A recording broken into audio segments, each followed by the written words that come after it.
Nimbagal daw yun kay Ilocano, kumusta po kayo?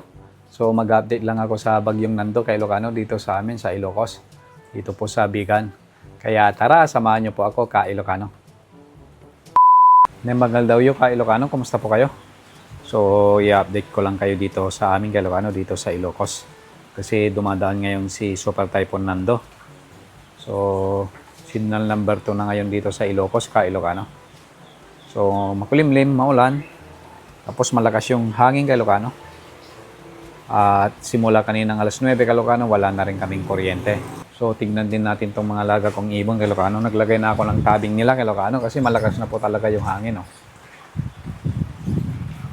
Para safe naman yung mga ibon natin, para hindi sila lamigin kay Ilocano. Yan. Talagang malakas na yung hangin kay Ilocano. So kumusta po dyan sa inyo?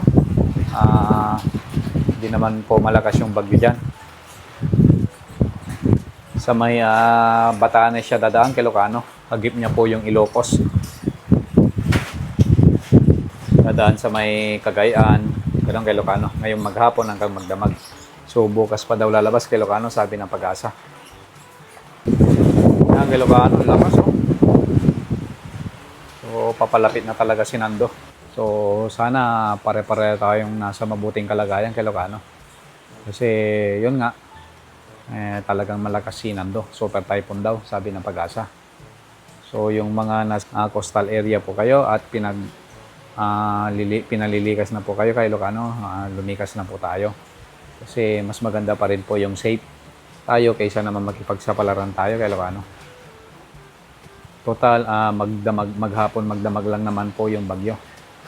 Kasi bukas ng umaga, sa awa ng Diyos, makakalabas na siya kay Ilocano. So, kumusta po dyan sa inyo? Sana pare-pareho tayong nasa mabuting kalagayan. Sana mag-iingat tayo kay Ilocano.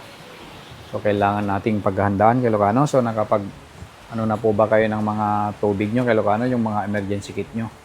Tapos, yung mga battery kay Ilocano, yan. Kailangan natin yan. Tapos, flashlight. Lalo na mamayang gabi kay Ilocano kasi mamayang gabi pa dadaan yung bagyo. Tignan nyo yung puno kay Ilocano. Talagang gumagalaw na yung mga dahon. Pati rin yung doon. Talagang malakas na siya kay Ilocano.